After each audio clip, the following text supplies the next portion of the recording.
संगो तो मेरी जिंदगी ना उका जी वागी है इस बंदे ना ने इसको घर वाला घरों स्प्रे ने ते खाद ने पैसे दे के भेजे भाई वंज खाद ते स्प्रे के ना इसकी की ते वंज के सीडी च वेची से खाद ते स्प्रे वाले पैसे करे ना लाख रुपया जेब च करे ना ते संगी साथी तैयार थे गले नारान का गान ने कोल गए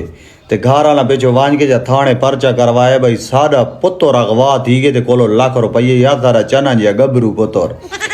थाने वाला जेल एडे कोई जांच पड़ताल की थी एडे उडे मारन है ना तो ये सोना नारान कगान सुता पिया ठडे कमरा ने बिच वांज क्या गला नपास गढ़ तो ने जो भाई तेरे घर वाला भगवान पर्चा करवा रखे तू इतने कहते ओदा कहीं तो घर वाले छोड़े ने ना नहीं मेरे को मौका मिले सीडी च वेची 40-50 ही कोलो है जेब च बार के मैं तो फिर टोरों इंजॉय करोन आया हुआ था अजे दूसरा डेढ़ा तो पिछे के आ बड़े है थाने वाला तो नपास भाई सीधा थाने घर वाला को सजा ने भाई द्वारा पोतोर गए लभा ये तो नारान कगान इंजॉय करे ना बदाने जेले जेब च फोला ने ना टोटल 1 लीटर पेट्रोल ने पैसे बचे हुआ बकाया सारे खा पी गया